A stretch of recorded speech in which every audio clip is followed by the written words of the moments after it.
സർക്കാരിൻ്റെയും അതുപോലെ തന്നെ CPM-ൻ്റെയും മാർക്സിസ്റ്റ് പാർട്ടിയുടെയും ഒക്കെ നേതൃത്വത്തിൽ നടന്നുകൊണ്ടിരിക്കുന്ന ഇസ്ലാമോഫോബിക്കായിട്ടുള്ള പ്രസ്താവനകളെയും പ്രവർത്തനങ്ങളെയും പ്രചാരണങ്ങളെക്കുറിച്ചൊക്കെ എനിക്ക് മുമ്പ് സംസാരിച്ച പ്രാസംഗികർ വളരെ മനോഹരമായി തന്നെ ഇത് പറഞ്ഞു വെച്ചിട്ടുണ്ട്. ഞാൻ അതിലേക്ക് കടക്കുന്നതിന് പകരം എന്തുകൊണ്ടാണ് CPM-നെ പോലെയുള്ള സംഘടനകൾ, ഇടതുപക്ഷത്തെ പോലെയുള്ള സംഘടനകൾ ഇത്തരത്തിലുള്ള ഇസ്ലാമോഫോബിക്കായിട്ടുള്ള പ്രസ്താവനകളുമായി മുന്നോട്ട് വരുന്നത് എന്നതിനെക്കുറിച്ച് ഏതാനും കാര്യങ്ങൾ പറയാമെന്നാണ് കരുതുന്നത്. കഴിഞ്ഞ ലോക്സഭാ തെരഞ്ഞെടുപ്പിൽ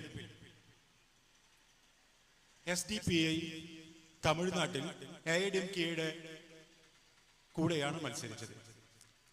ദിണ്ടിഗൽ നിയോജക മണ്ഡലത്തിൽ SDPI സ്ഥാനാർത്ഥിക്കെതിരെ മത്സരിച്ചിരുന്നത് CPM-ന്റെ സ്ഥാനാർത്ഥിയാണ്.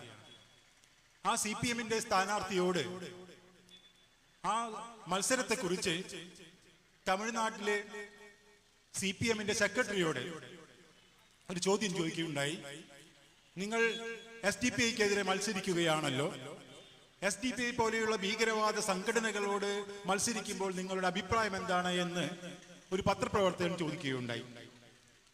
ഈ പത്രപ്രവർത്തകനോട് CPM-ന്റെ സംസ്ഥാന സെക്രട്ടറി പറഞ്ഞ ഉത്തരം, SDPI-യുടെ ഭീകരവാദ ബന്ധങ്ങളെ കുറിച്ച് സംസാരിക്കുന്നത് അത് തമിഴ്നാട്ടിലെ CPM-മാരുടെ സ്വഭാവമല്ല, അത് നിങ്ങൾ കേരളത്തിലെ ആളുകളുടെ കുഴപ്പമാണ് എന്നാണ് CPM-ന്റെ തമിഴ്നാട് സംസ്ഥാന സെക്രട്ടറി പറഞ്ഞത്. ഈ അടുത്ത ദിവസങ്ങളിൽ ജമാഅത്ത് ഇസ്ലാമിയുമായി ബന്ധപ്പെട്ടുകൊണ്ട് CPM-ന്റെ നേതാക്കൾ, MLA-മാർ, MP-മാരൊക്കെ നടത്തിയ സന്ദർശനങ്ങളെ കുറിച്ചുള്ള ഫോട്ടോഗ്രാഫുകൾ നാം കാണുകയുണ്ടായി. കേരളത്തിന് പുറത്തുള്ള വിവിധ പ്രദേശങ്ങളിൽ നിന്നുള്ള ഫോട്ടോഗ്രാഫുകളായിരുന്നു എന്ന് നമുക്കെല്ലാവർക്കും അറിയാം. അപ്പോൾ കേരളത്തിന് പുറത്തുള്ള CPM-ന്റെ നേതാക്കന്മാർക്ക് ഇങ്ങനെ ഒരു സ്വഭാവം ഉണ്ടാവുകയും കേരളത്തിനകത്തുള്ള CPM-കാർക്ക് മറ്റൊരു സ്വഭാവം ഉണ്ടാകുന്നതും എന്തുകൊണ്ടാണ് എന്ന് പരിശോധിക്കുന്നത് ഇസ്ലാമോഫോബിയയുടെ പ്രവർത്തനങ്ങളെ കുറിച്ച് മനസ്സിലാക്കാൻ ഗുണം ചെയ്യുമെന്നാണ് എനിക്ക് തോന്നുന്നത്. എന്തുകൊണ്ടാണ് CPM-ന്റെ നേതാക്കന്മാർ കേരളത്തിന് പുറത്ത് ഒരു സ്വഭാവം കാണിക്കുകയും കേരളത്തിന് അകത്ത് മറ്റൊരു സ്വഭാവം കാണിക്കുകയും ചെയ്യുന്നത്? ഇവിടെയുള്ള CPM നേതാക്കന്മാർ അഭിനയിക്കുകയാണോ, അതോ അവരുടെ യഥാർത്ഥ അഭിപ്രായം അപ്പോൾ എന്താണ് എന്ന് നമ്മൾക്കൊരു ആശങ്ക അല്ലെങ്കിൽ ഒരു സംശയം ഉണ്ടാകാവുന്നതാണ്. ഞാൻ മനസ്സിലാക്കുന്നത്,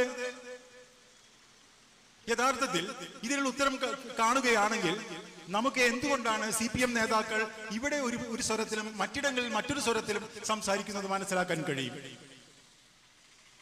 CPM-ന്റെ ഈ ഒരു സ്വഭാവ വിശേഷത്തെ നമുക്ക് ഒറ്റ കാരണത്തിലേക്ക് ചുരുക്കുകയാണെങ്കിൽ നാം തെറ്റുവരുത്തുകയായിരിക്കുമെന്നാണ് എൻ്റെ അഭിപ്രായം.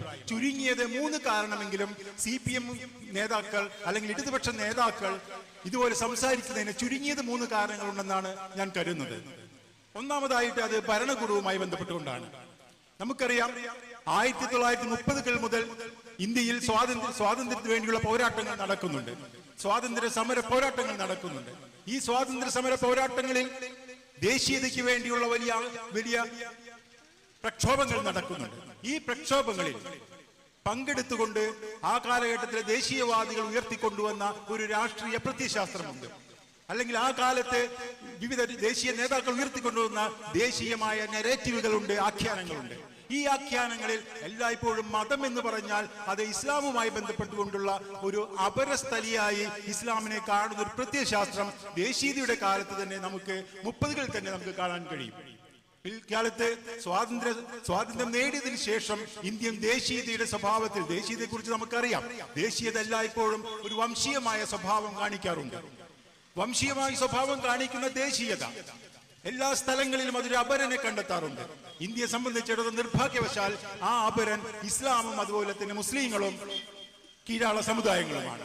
ഇത്തരത്തിൽ കീഴാള സമുദായങ്ങളെയും അതുപോലെ തന്നെ മുസ്ലിങ്ങളെയും ഇസ്ലാമിനെയും ഒക്കെ അപരസ്ഥാനത്ത് നിർത്തുന്ന ഒരു ഭരണകൂട പ്രത്യയശാസ്ത്രം കൂടി ഇതിന്റെ പിന്നിലുണ്ട്. അപ്പോൾ ഇസ്ലാമോഫോബിയ നാം മനസ്സിലാക്കുന്നത് ഇസ്ലാമോഫോബിയ ഒരു ഭരണകൂട പ്രത്യയശാസ്ത്രമാണ്. കേരളത്തിൽ ഭരിച്ചുകൊണ്ടിരിക്കുന്ന ഇടതുപക്ഷത്തെ സംബന്ധിച്ചിടത്തോളം കേരളത്തിൽ അവരുടെ ഏറ്റവും പ്രധാനപ്പെട്ട ഭരണകൂടം എന്ന നിലയിൽ അവരുടെ ശത്രുവായി അപരസ്ഥാനത്താണ് മുസ്ലിം നിൽക്കുന്നത്, അല്ലെങ്കിൽ ഇസ്ലാം നിൽക്കുന്നത് അവരുടെ അപരസ്ഥാനത്താണ്.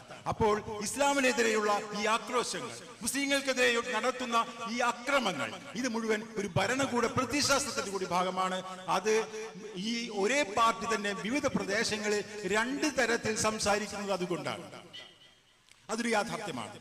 അപ്പൊ രണ്ടാമതൊരു കാരണമുണ്ട്. എന്തുകൊണ്ടാണ് മാർക്സിസ്റ്റ് പാർട്ടി ഒരു ഭാഗത്ത് ഇതുപോലെ സംസാരിക്കുകയും മറുഭാഗത്ത് ഇങ്ങനെ സംസാരിക്കുന്നതിന് രണ്ടാമത്തെ കാരണം യഥാർത്ഥത്തിൽ ഇസ്ലാമോഫോബിയുടെ ഒരു പ്രത്യേകത. ഇസ്ലാമോഫോബിയ അക്രമങ്ങൾ ഉണ്ടാക്കുക മാത്രമല്ല ചെയ്യുന്നത്.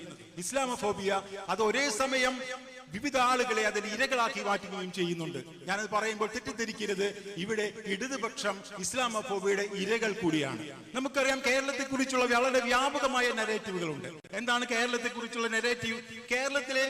കേരളം ഒരു ജിഹാദികളുടെ കേന്ദ്രമാണ്. കേരളത്തെ കുറിച്ചുള്ള അഖിലേന്ത്യാ തലത്തിലുള്ള ഒരു നെറേറ്റീവ് കേരളം ജിഹാദികളുടെ കേന്ദ്രമാണെന്നാണ്. എന്തുകൊണ്ടാണ് കേരളത്തെ കുറിച്ച് ജിഹാദികളുടെ കേന്ദ്രമാണെന്ന് പറയുന്നത്? നമുക്കറിയാം SDPIO, ജമാഅത്ത് ഇസ്ലാമിയെ പോലെയുള്ള അപരസ്ഥാനത്ത് നിൽക്കുന്ന മുസ്ലിം സംഘടനകൾ അവരൊന്നും കേരളത്തിൽ അധികാരത്തിലേറിയിട്ടില്ല. എന്നിട്ടും എന്തുകൊണ്ടാണ് കേരളം ജിഹാദികളുടെ കേന്ദ്രമെന്ന് അഖിലേന്ത്യാ തലത്തിൽ ആക്ഷേപിക്കപ്പെടുന്നത്?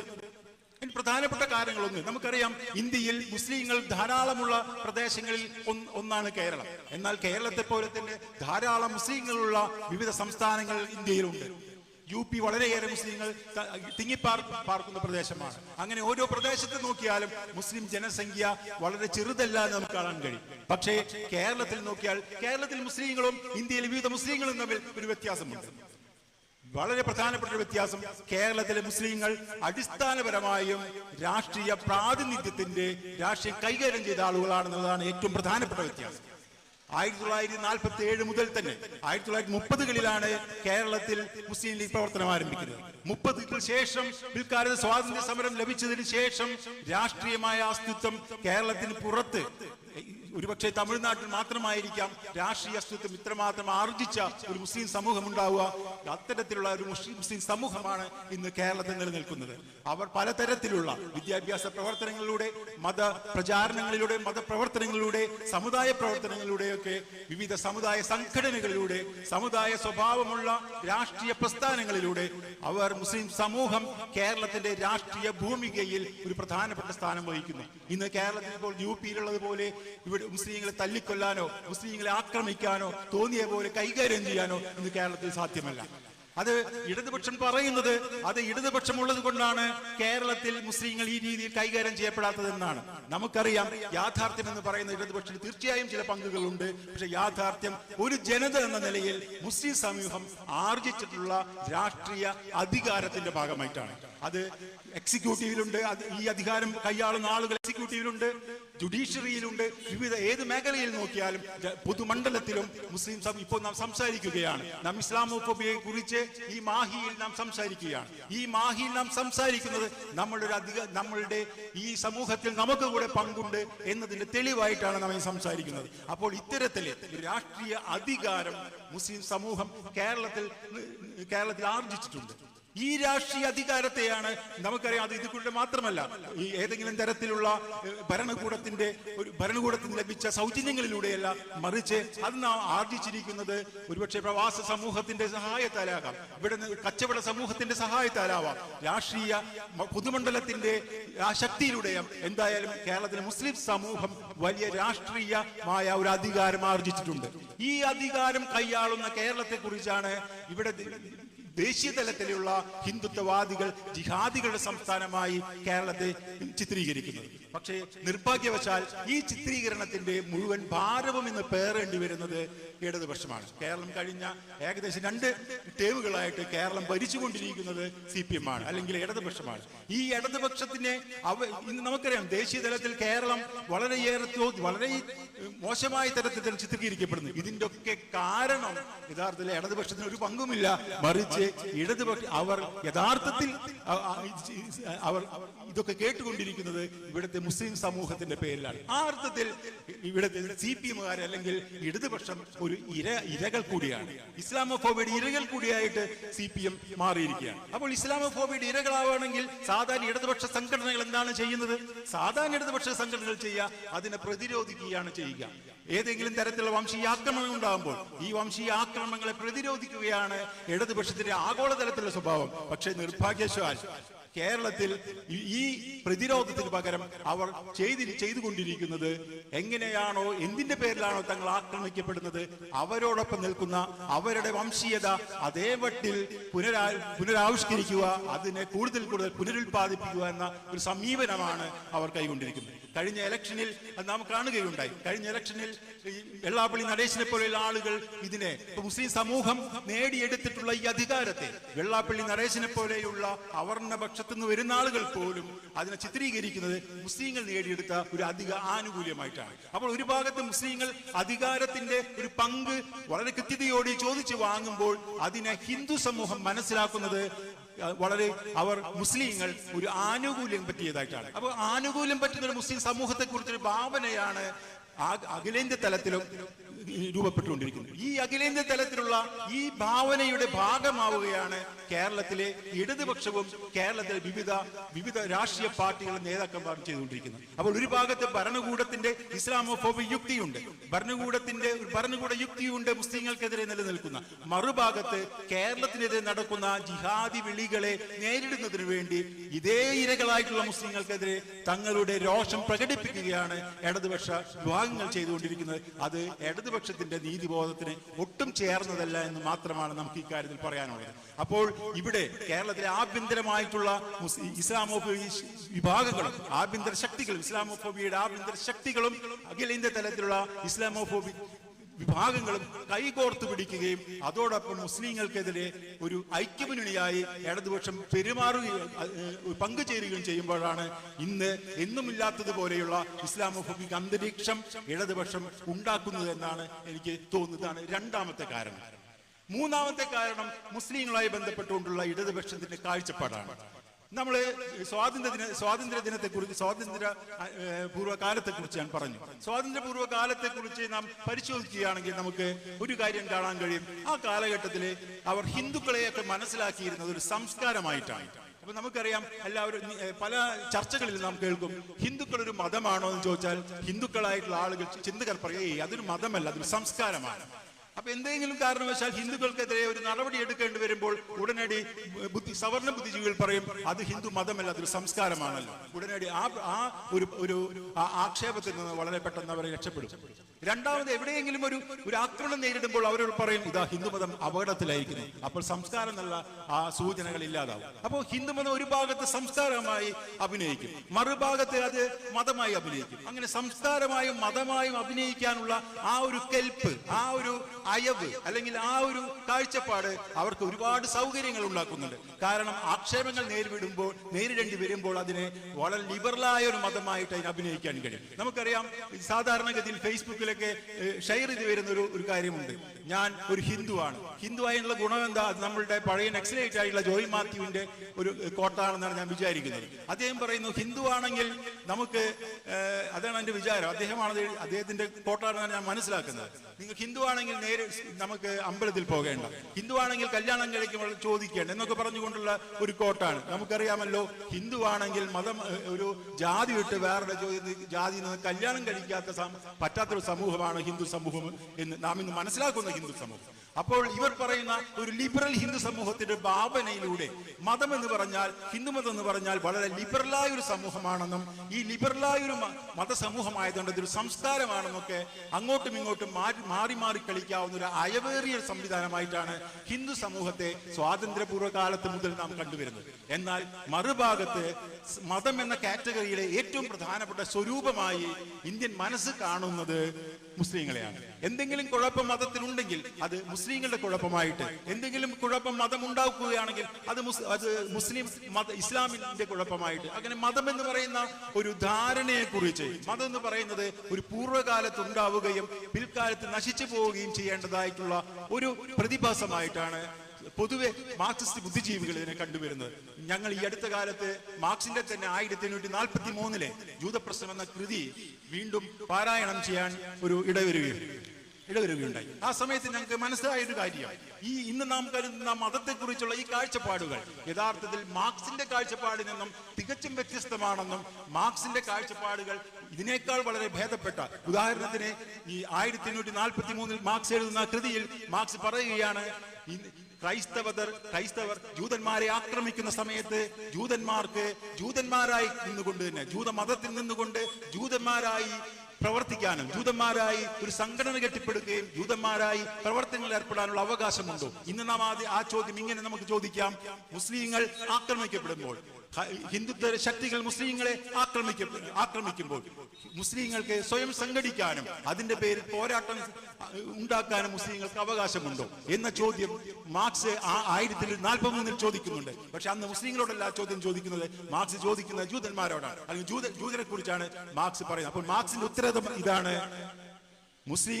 ജൂതന്മാർക്ക് ജൂതന്മാരായി സംഘടിക്കാനും ജൂതന്മാരായി അവരുടെ അവകാശങ്ങൾക്ക് വേണ്ടി പോരാടാനും അവകാശമുണ്ട് എന്നാണ് മാർക്സ് അന്ന് കണ്ടെത്തുന്നത്. അതായത് ഇന്ന് KT കുഞ്ഞിക്കണ്ണനും P ജയരാജനും പറഞ്ഞതുപോലെ എല്ലാം മാർക്സ് പറയുന്നത്, KT കുഞ്ഞിക്കണ്ണനും ജയരാജനൊക്കെ പറയുന്നത് വ്യത്യസ്തമായിട്ട് മുസ്ലിങ്ങൾക്ക് മുസ്ലിങ്ങളായി സംഘടിക്കാനും മുസ്ലിങ്ങളായി സംഘടിച്ചുകൊണ്ട് അവരുടെ പോരാട്ടങ്ങൾക്ക്, അവരുടെ താല്പര്യങ്ങൾ, അവരുടെ പ്രാതിനിധ്യത്തിന് വേണ്ടി പോരാടാനും അവകാശമുണ്ട് എന്ന് ഇന്ന് P ജയരാജൻ പറയുന്ന പോലെയുള്ള മാർക്സ് എന്ന് പറയുന്നത് ജൂതന്മാരായി സംഘടിപ്പിക്കാനും അതിനുവേണ്ടി പോരാട്ടങ്ങൾ നടത്താനും അവകാശമുണ്ടെന്നാണ് പറയുന്നത്. പക്ഷേ പിൽക്കാലത്ത് മാർക്സിന്റെ ഇത്തരത്തിലുള്ള കാഴ്ചപ്പാടുകൾക്ക് കൈയിടുകയും മാർക്സ് എന്ന് ഈ പറയുന്ന മതം എന്ന് പറയുന്നത് ഏതോ പൗരാണിക കാലത്തുണ്ടായ ഒരു കാര്യമാണെന്നും എന്നാൽ അത് നശിച്ചു പോകേണ്ട ഒരു കാര്യമാണെന്നാണ് പുതിയ കാലത്തെ മാർക്സിസ്റ്റുകൾ കരുതുന്നത്. എന്നാൽ ഇന്ത്യൻ സമൂഹത്തെ കുറിച്ച് ഞാൻ ഒരു ചെറിയ കാര്യം പറഞ്ഞുകൊണ്ട് ഞാൻ അവസാനിപ്പിക്കാം. ഇന്ത്യൻ സമൂഹത്തെ കുറിച്ച് പരിശോധിച്ച് നോക്കുമ്പോൾ നമുക്കറിയാം, ശ്രീനാരായണ ഗുരു മുതലുള്ള വിവിധ കീഴാള സമുദായങ്ങൾ, അതുപോലെ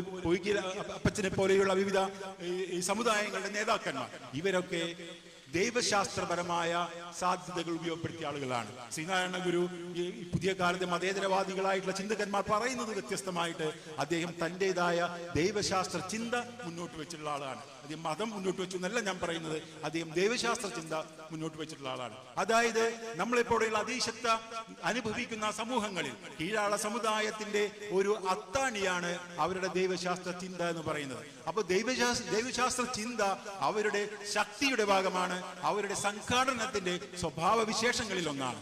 അങ്ങനെയുള്ള ഒരു സംഘാടനത്തിന്റെ സ്വഭാവ വിശേഷത്തെ അംഗീകരിക്കാനുള്ള ഒരു വൈമനസ്യം കൂടി ഇന്ന് CPM-ന് വന്നു ചേർന്നിട്ടുണ്ട്.